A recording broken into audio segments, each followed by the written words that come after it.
Wouldn't it be great if you could ask your data anything at any time? Like, how are sales this quarter? How's the new marketing campaign performing? What does the overall health of the company look like? And actually get answers right away with charts and graphics and actionable information. You can with Domo's AI and data products platform. Domo lets you channel AI and data quickly, securely, and innovatively to deliver measurable insights wherever and whenever you need them. Anyone on your team can use Domo to easily prepare, analyze, visualize, automate, and distribute data, all amplified by AI. Domo goes beyond productivity. It's designed to transform your processes, helping you make smarter and faster decisions and drive real growth. All powered by Domo's trust, flexibility, and years of expertise in data and AI innovation. The world's best companies rely on Domo to make smarter decisions. See how Domo can help transform yours. Learn more at ai.domo.com. That's ai.domo.com. The Agile Brand.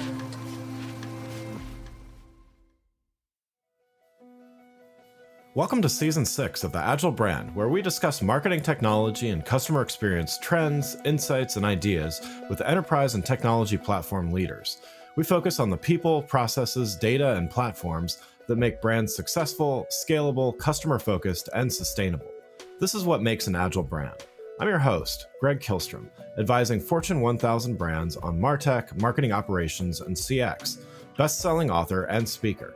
The Agile Brand Podcast is brought to you by TEKsystems, an industry leader in full-stack technology services, talent services, and real-world application. For more information, go to teksystems.com. Before we get started, I wanted to make sure you know about my internationally best-selling book, House of the Customer. In it, I walk through practical steps of how brands can build the one-to-one, personalized, omni-channel customer experience we talk about a lot on this show, and discuss ways to make incremental steps toward this goal. Don't just take my word for it. Destination CRM called it required reading, and I'm sure you'll agree. You can find House of the Customer on Amazon or learn more on my website, gregkihlstrom.com. Now let's get on to the show. It's increasingly clear that businesses that invest in their employees to achieve great employee experience are investing in their own future. To achieve this, inclusion across the organization, programs for professional development, and opportunities for employees to pursue their passion and purpose are critical for businesses. Today, we're going to talk about how leading organizations need to think about diversity and inclusion as a competitive advantage, as well as a benefit to all involved. To help me discuss this topic, I'd like to welcome Johane Domersant, Global Head of Human Resources at John Deere. Johane, welcome to the show. Thank you so much, Greg. Thank you so much to you and your audience for having me here. Yeah, looking forward to talking about this topic with you. Definitely timely and really important. Why don't we start with you giving a little background on yourself as well as what you're currently doing at John Deere? No, great. I'll probably take you back to 2.5 years ago. So I've been with the company 2.5 years. And before coming to Deere in 2021, I was actually a trial lawyer in labor and employment, having spent many years in private practice, then going in-house as a leader in global legal teams for another large company. And, I spent probably the better part of 10 years leading in that space. And I truly didn't see myself going into any career outside of law, let alone in the global recruiting or the DEI space.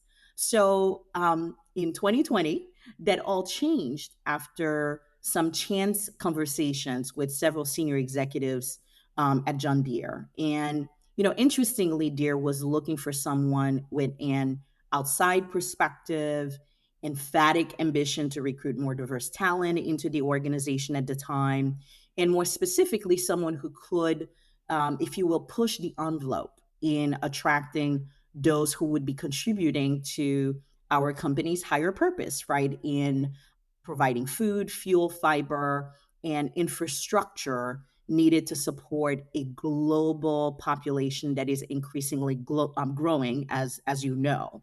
Yeah. And, Deere's passion for these efforts, I got to tell you, was really undeniable. And, knowing for me at the time that I'd have this opportunity to make a real impact at the organization is truly what spoke to me at the time. And I decided to, like I like to coin it, take a leap of faith shortly thereafter.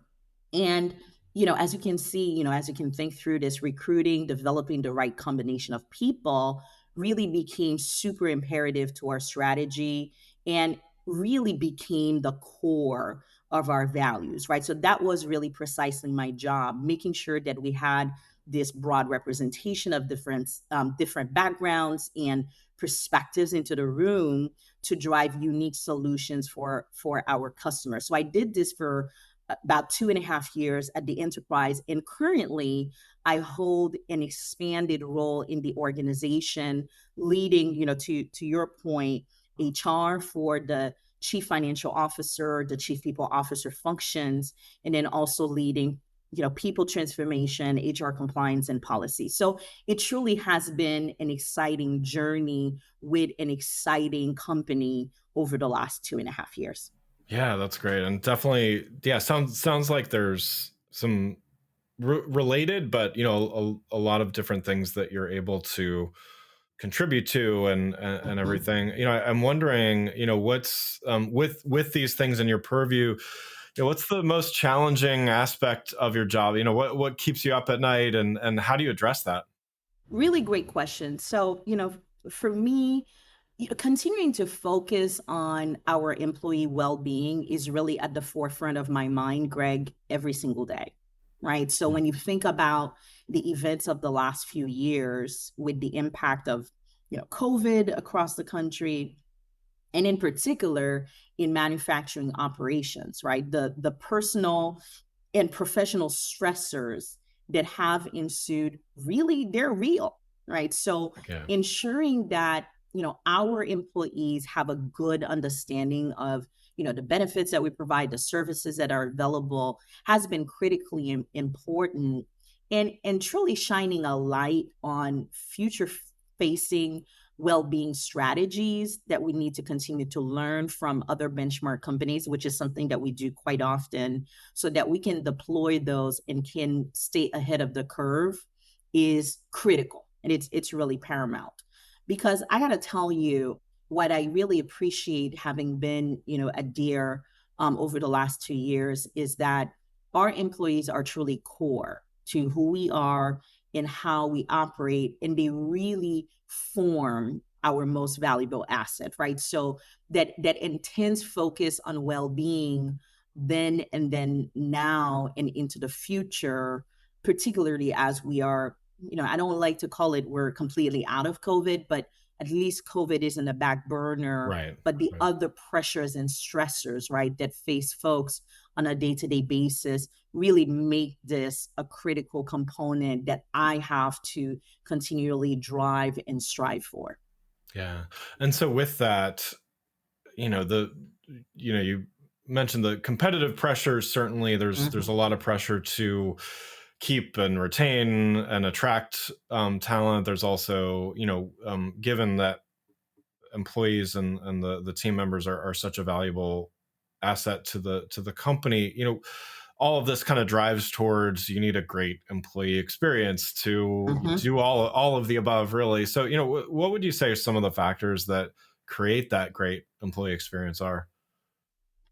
From my vantage point, when employees feel seen, feel heard, valued, and are truly empowered, they will organically, in my view, be more engaged and be happier stakeholders at work. I have a fundamental belief in that, right? And a Yeah. part of that is really giving all employees, not just the leadership group, but all employees, a seat at the table and a voice at the table. And to me, that's really the essence of inclusion, right? Making sure that they have that voice, and that voice is not only heard, but there is action behind their contributions. Yeah. Because when they see that, then it really shores up the experience, right?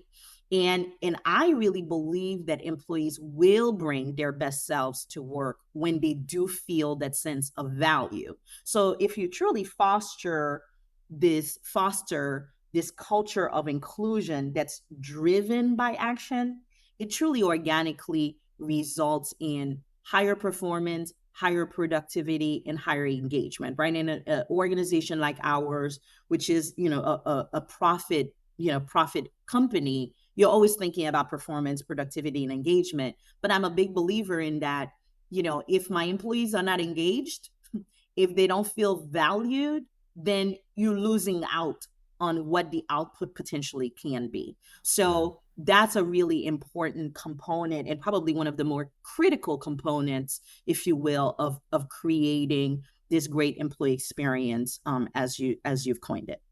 Yeah, definitely. And definitely the engaged employees. I mean, not only do they create a better environment for other employees, it Hmm. helps with the customer experience as well. We're not going to talk as much about that today, but there's some pretty key relationships between those things, which benefits everybody as well.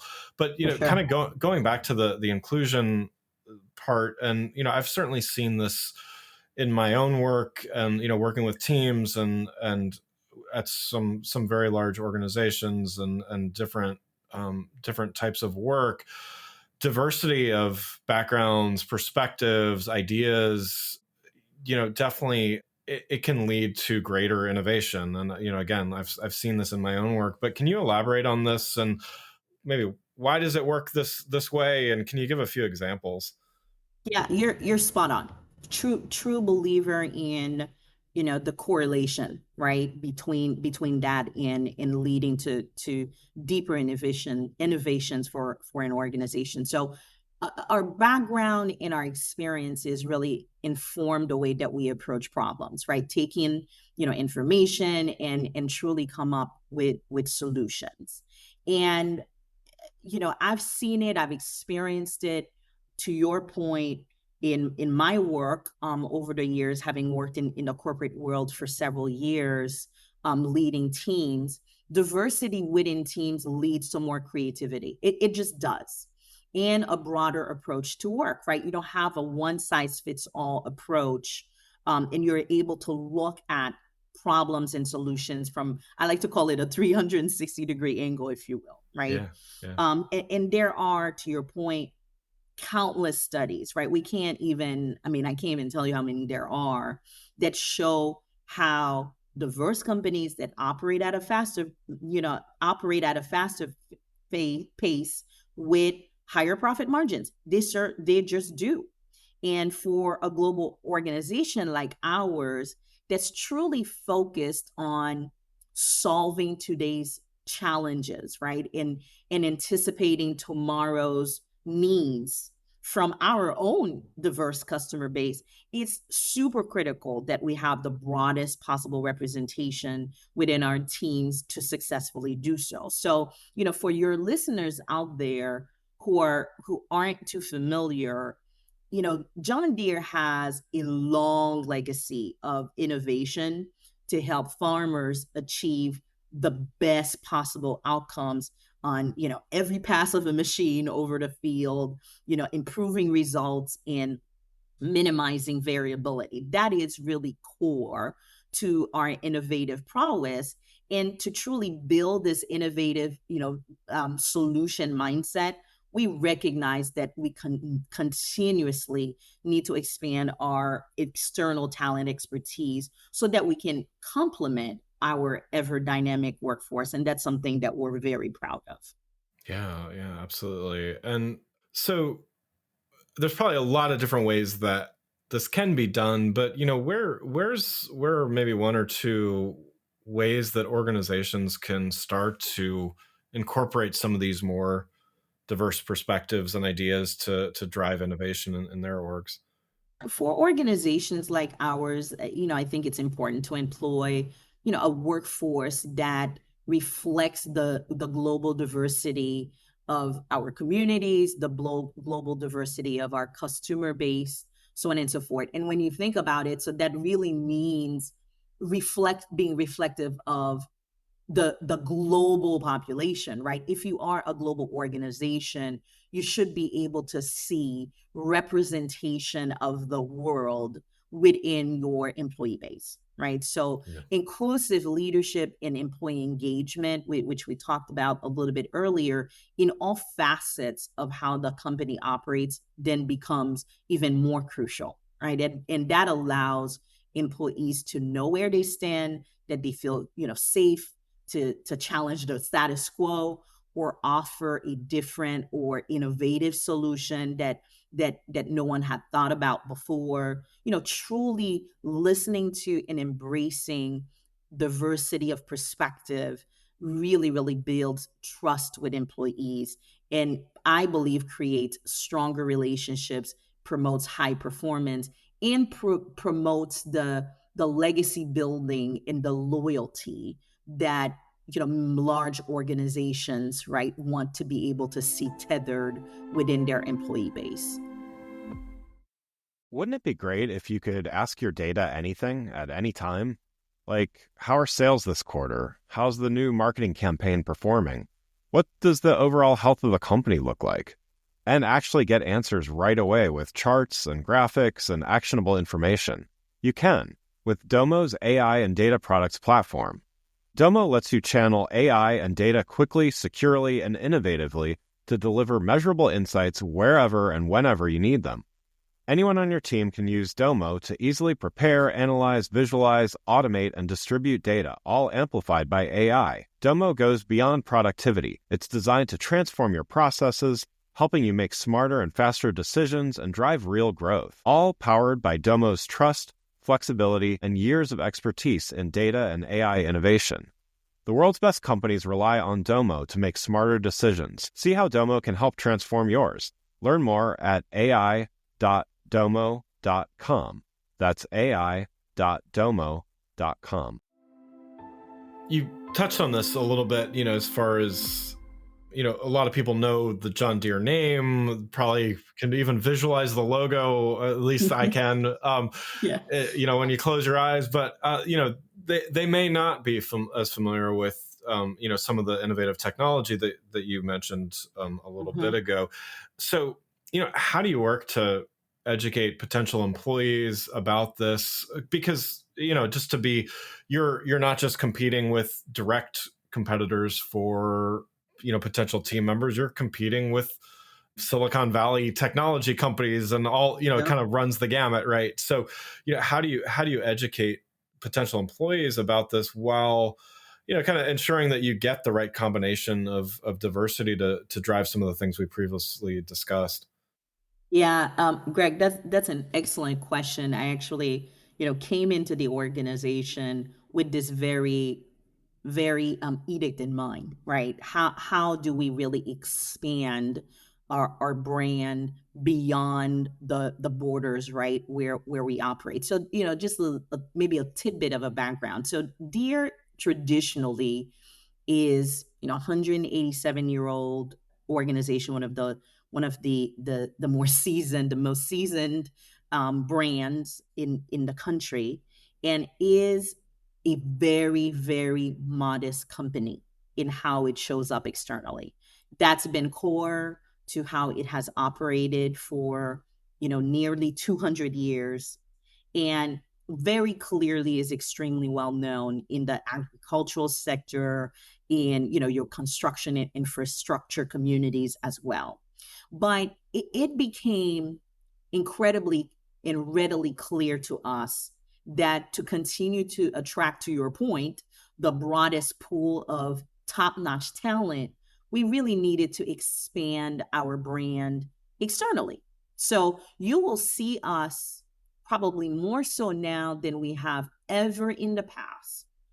You'll see us on social media platforms, showcasing our technology prowess on YouTube, right? And invite you to go on our page there, on Instagram, on LinkedIn, on Facebook, and other, such platforms, showcasing the innovative capabilities that we have with, our autonomous tractors, our See and Spray combines. I mean, it's amazing what we bring to the table. And that is why we are a global leader in those spaces, right? And we're also speaking the language of our current and future talent. And very critically, technology talent, right? This future, the futuristic talent that we're going after, right? We're showcasing machine learning capabilities, robotics, autonomous capabilities at tech conferences. We're at the CES conference, over the last couple of years. We're keynote speakers there. All of this is really meant to show, right, we bring to the table and what it is that our technology does, right, to enable us to help our customers in meaningful ways.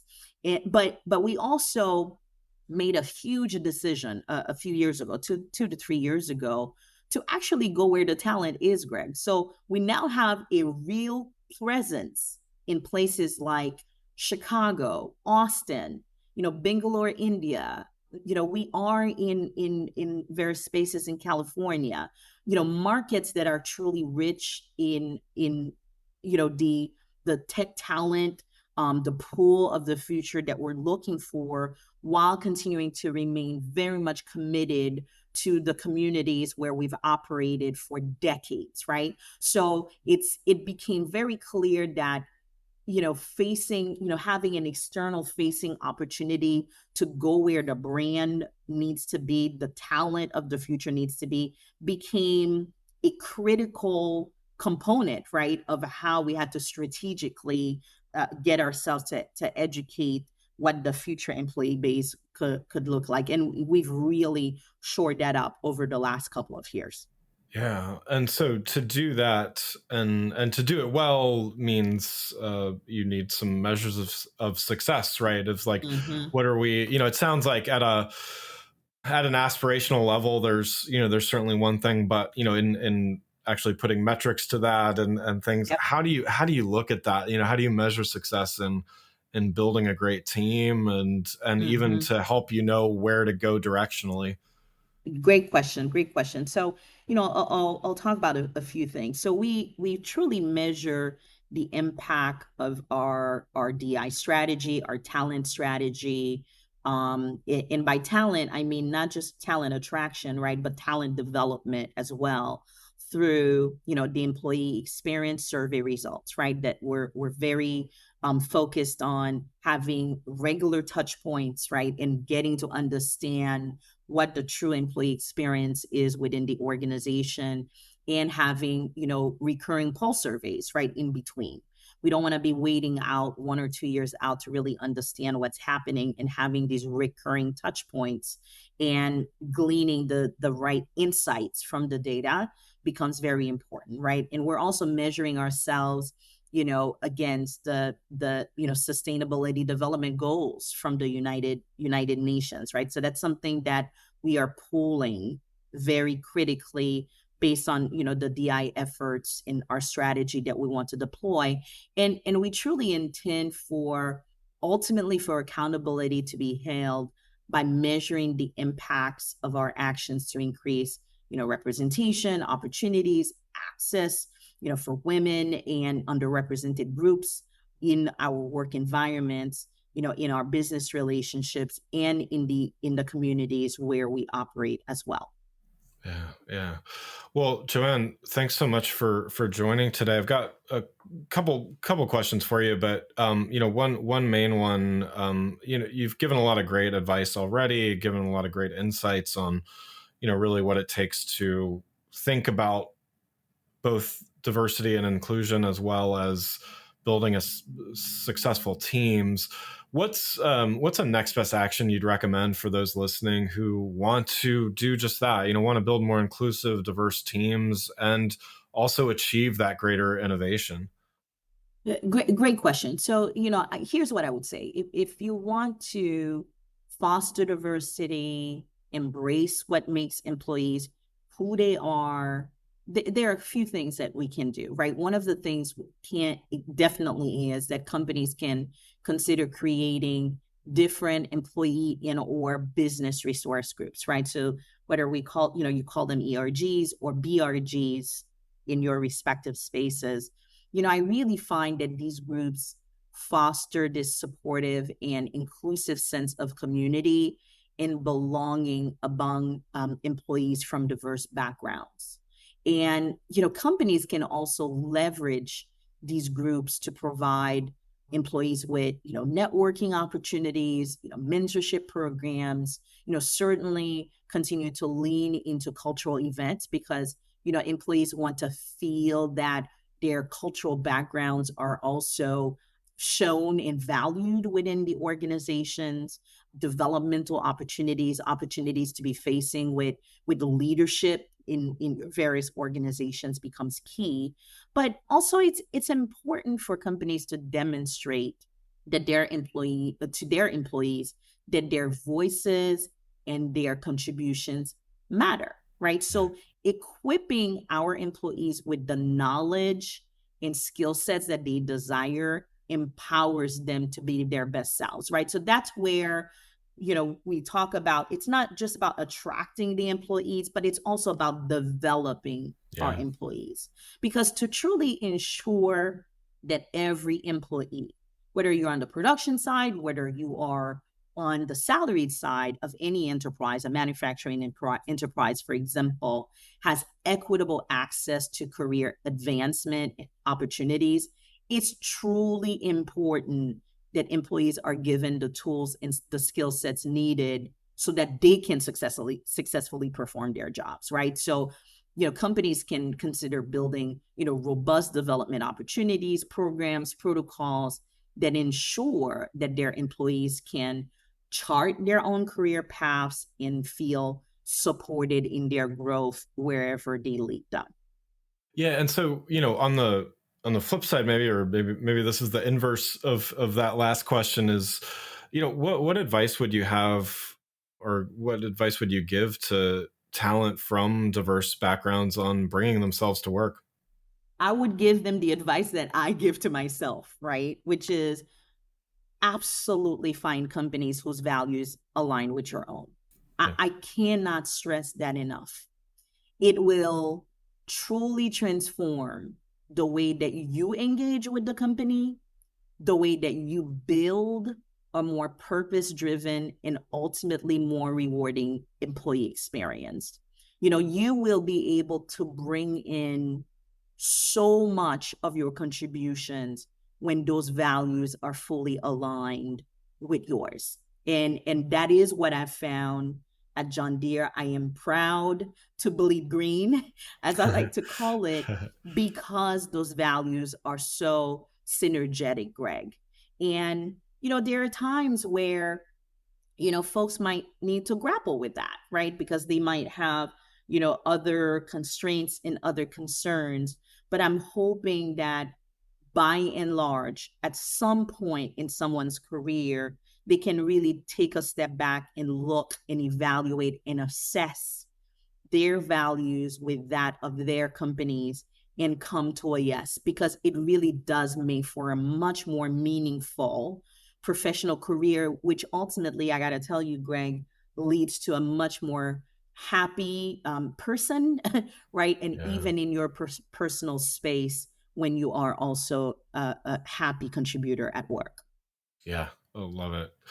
Well, again, I'd like to thank Johane Domersant, Global Head of Human Resources at John Deere, for joining the show. You can learn more about Johane and John Deere by following the links in the show notes. Thanks again for listening to the Agile Brand, brought to you by Tech Systems.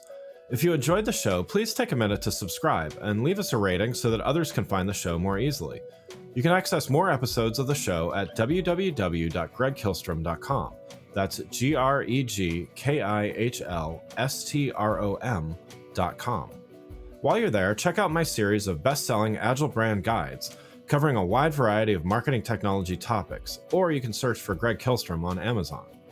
The Agile Brand is produced by Missing Link, a Latina-owned, strategy-driven, creatively fueled production co-op. From ideation to creation, they craft human connections through intelligent, engaging, and informative content. Until next time, stay agile. The Agile Brand.